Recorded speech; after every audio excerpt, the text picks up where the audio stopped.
आप सभी delivery boys और राइडर्स के संघर्ष के नतीजे अब आने लगे हैं।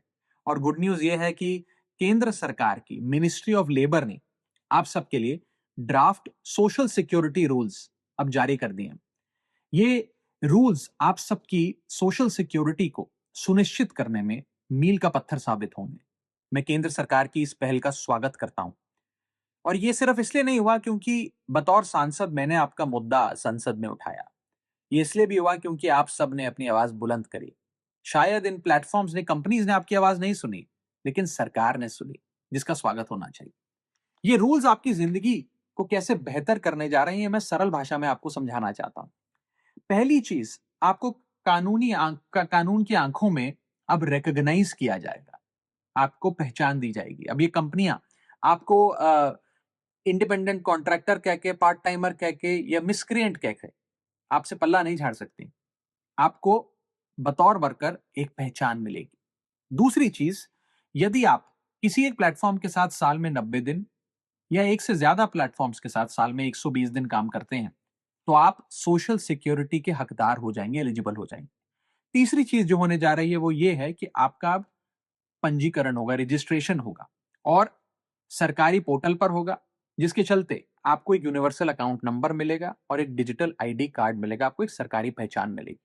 अब कोई कंपनी एक सीक्रेटिव एल्गोरिथम के पीछे छुपकर आपको मिटा नहीं सकती, आपको आपकी आइडेंटिटी को रिमूव नहीं कर सकती। चौथी चीज जो होने जा रही है वो ये है कि अब ये कंपनियां लीगली बाउंड होंगी तमाम वर्कर्स को रजिस्टर करने के लिए, ये डेटा सरकार से शेयर करने के लिए और हर 3 महीने में इस डेटा को अपडेट करने के लिए। अब कोई बहाने नहीं, कोई एक्सक्यूजेस नहीं, कोई ये कहकर that we are just a tech platform कहकर कोई कंपनी अपनी जिम्मेदारी से भाग नहीं सकती।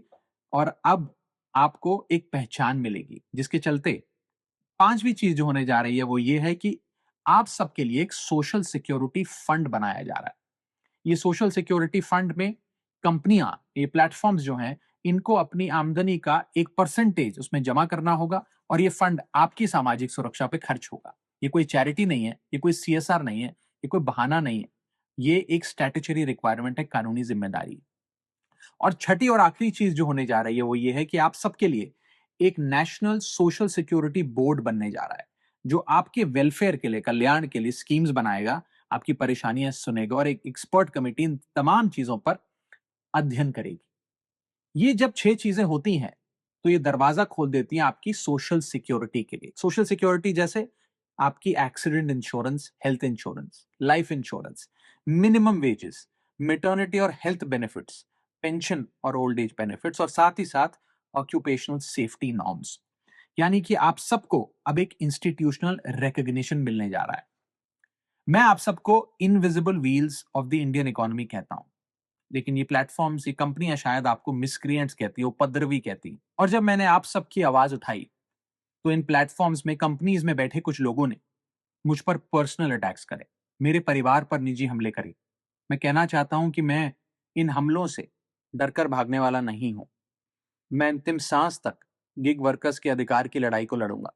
आई am pro business, I am pro industry, but I am not pro exploitation. संसद में सबसे ज्यादा शायद मैंने इनोवेशन, स्टार्टअप और एंटरप्रेन्योरशिप की बात रखी होगी, लेकिन एक्सप्लॉयटेशन का समर्थन मैं कतई नहीं कर सकता, क्योंकि सुरक्षा कोई नारा नहीं है, सम्मान कोई एहसान नहीं है, और सोशल सिक्योरिटी कोई दान नहीं है। मैं अंत में आप सब गिग वर्कर्स को ये कहना चाहता हूं कि रख हौसला, वो मंजर भी आएगा। प्यासे के पास चलकर खुद समुंदर भी आएगा। थक कर मत बैठ जाना ओ मंजिल के मुसाफिर, मंजिल भी मिलेगी और मिलने का मजा भी आएगा। जय हिंद।